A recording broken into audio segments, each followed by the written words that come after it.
بسم الله الرحمن الرحيم، والصلاة والسلام على أشرف المرسلين سيدنا محمد وعلى آله وأصحابه أجمعين.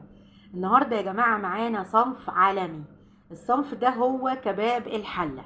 كباب الحلة حصري عند ماما بطة، وأنا قد الكلام ده اللي بقوله. تعالوا نشوف هنعمل كباب الحلة ازاي.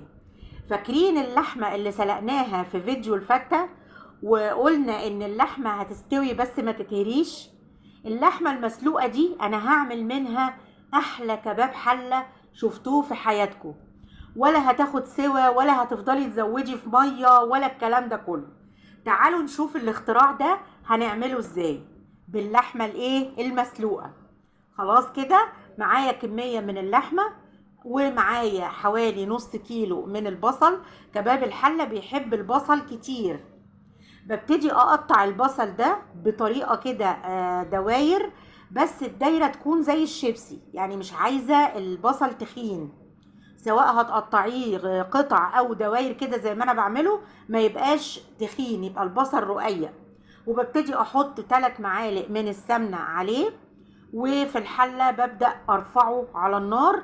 بس بحط هنا تركة بقى، معلقة الا ربع من السكر.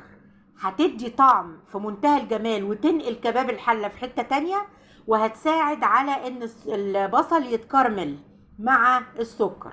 اهو احنا هنا بنقلب. بس هي الخطوة اللي ممكن توقفك شوية ان انتي لازم تقفي قدام البصل، ما تسيبيهوش. يعني في المرحلة دي ما تسيبيهوش، هو ما بياخدش وقت. خلي ايدك على طول فيه. اهو ابتدى يبقى شفاف كده. مش دي المرحلة اللي احنا عايزينها خالص.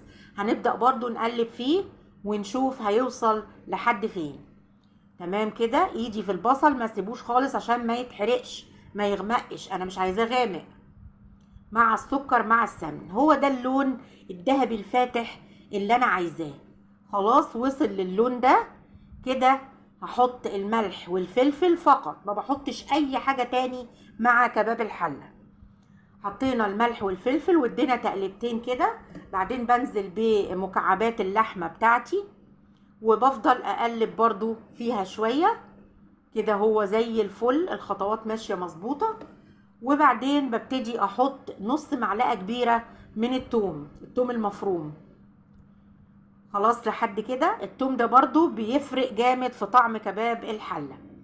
هزود بقى اللحمة دي مش مية، هزودها من الشوربة بتاعتها. بعملها بشوربتها، بتستوي بتكمل سواها بالشوربة بتاعتها زي ما احنا شايفين كده زي القمر. خلاص الشوربة بصوا جميلة ازاي، الشوربة اللي عملناها في فيديو الفتة بتاعنا. وهبتدي اهدي النار واغطيها، اسيبها تاخد وتدي مع نفسها لحد اما اخد منها صوص كباب حلة روعة. طبعا المرحلة دي هي في النص، لسه ما استوتش، لسه البصل صحيح. انا مش عايزة كده، انا عايزة البصل ده دايب مع السمنة، صوص كده غني وجميل. هنشوف هنوصل له ازاي. ببتدي اقلب واحطها تاني على نار هادية. اهي بدأت تدخل معايا في السوا وفي مرحلة الصوص الحلو اللي احنا عايزينه. صوص بقى روعة ومتكرمل واخد شوربة، يعني كباب حلة روعة. احلى مما تعملي اللحمة وهي نية كده. خلاص شايفين الصوص بقى جميل ازاي، واللحم والسمنة فصلت فوق الكباب الحلة ازاي. اهو شايفين حاجة يعني والله روعة. تاكليها جنب عيش، تاكليها مع مكرونة، مع رز بشعرية، تعملي جنبها طاجن فتة. يعني بتتاكل جنب اي حاجة. صنف من الاخر وبطريقة سهلة وجميلة. وهقول تاني حصري بس عند ماما بطة. ايه رأيكم بقى في سوى اللحمة زي اللوز دايبة دوب والله، في منتهى الجمال. استاهل بقى النهاردة لايك وشير بقى يعني زي المطرة. وكل سنة وانتم طيبين يا حبايبي، وتحياتي الكبيرة خالص ليكوا يا حبايبي.